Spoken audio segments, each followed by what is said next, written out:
मुझे लगा मेरा न्यू ईयर रिज़ोल्यूशन जो था जिम जॉइन करने का सपना सपना ही रह जाएगा। मैंने एडमिशन तो स्टार्टिंग में ही ले लिया था, लेकिन मैं आ ही नहीं पा रही थी। कंटिन्यू एक के बाद एक के बाद एक पूजा था। जनवरी में ढेर सारे पूजे थे, सेलिब्रेशन था, तो मैं आ ही नहीं पा रही थी। मैंने और तोनू ने एक साथ एडमिशन लिया था। वो तो आ रही थी, उसने पहले ही स्टार्ट कर दिया था, अपने जिम जॉइन कर लिया था, लेकिन मैं नहीं आ रही थी। आज मेरा फर्स्ट डे है जिम जॉइन करने का। तो जैन के एंड होते होते मैंने अपना सपना पूरा किया और मैंने जिम जॉइन कर लिया। तो मैं बहुत खुश थी, पर इधर आके जब भी मैंने ये सब इंस्ट्रूमेंट देखे, मुझे डर भी लग रहा था अंदर ही अंदर कि मैं कर पाऊँगी कि नहीं कर पाऊँगी।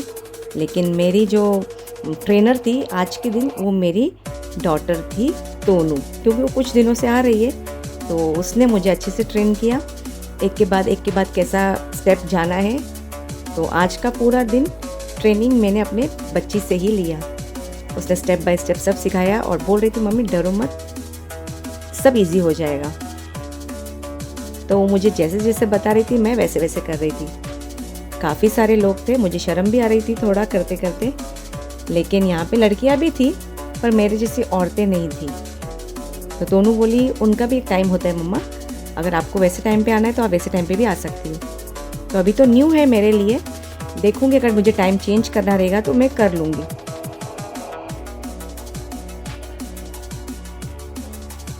मुझे भी अच्छा लग रहा था जिम ज्वाइन करके, सब नए नए थे मेरे लिए।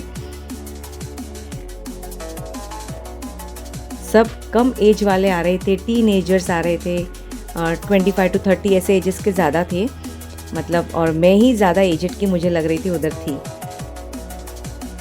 लेकिन कोई नहीं, age is just a number. तो मैंने अपना जो जिम ज्वाइन करने का जो डिसीजन लिया था, मैंने बहुत ही सही टाइम पे लिया है।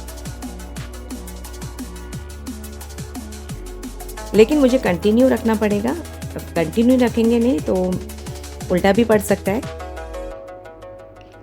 तो यहाँ पे मैंने स्टेप बाय स्टेप सब किए, कम से कम 4-5 महीने एक्सरसाइज किए। अब इसको एक्सरसाइज बोलते कि क्या बोलते, जिम बोलते पता नहीं, मेरे लिए तो एक्सरसाइज ही था।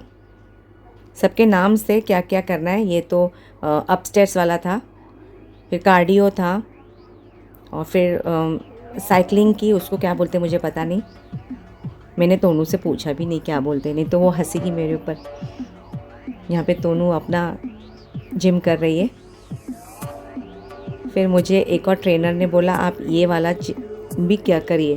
उसने मुझे मैट ला के दिया और फिर उसने बताया कि आप ऐसे करके ये 15 टाइम्स करिए।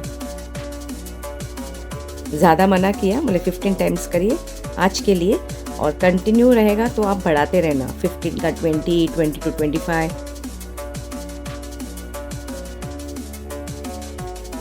मुझे लग रहा था मेरा बॉडी बहुत भारी है जिम करते वक्त, तो मतलब अभी जिम ज्वाइन किया है तो थोड़ा तो मेरा वेट लूज़ होना चाहिए, पर मुझे ऐसा लग रहा था एक ही दिन में लूज़ हो जाएगा, ऐसा नहीं होता ना।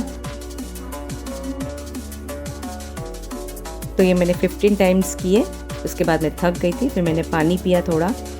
तो उन्होंने पहले ही बोला था मम्मी पानी ज़्यादा मत पीना, थोड़ा थोड़ा सिर्फ गला गीला करने के लिए पीना। यहाँ पे सबको देख रही थी मैं जिम करते हुए, सच में एक से बढ़कर एक लड़के जिम कर रहे थे। फिर निकलते वक्त मैंने अपना वेट किया, तो उन्होंने बोल रही थी मम्मी सिर्फ निकलने के वक्त नहीं करना चाहिए, आप जब भी एंटर करती हो ना तभी भी आप अपना वेट कर लेना, तो कितना क्या गेन करती हो और कितना क्या लॉस करती हो आपको पता चल जाएगा। ये जो जिम है ना, ये 2nd फ्लोर में है, मतलब ये एक और जिम है चढ़ने और उतरने के लिए, up stairs and down stairs. बहुत ही बड़े बड़े स्टेयर्स थे, स्टार्टिंग ही मतलब हमारी स्टेयर्स से होती है जिम में। तो आज जिम करके बहुत ही मज़ा आया सच में। जो मेरा न्यू ईयर रिजोल्यूशन था वो मेरे बहुत काम का था, और इसे अभी मुझे कंटिन्यू रखना है।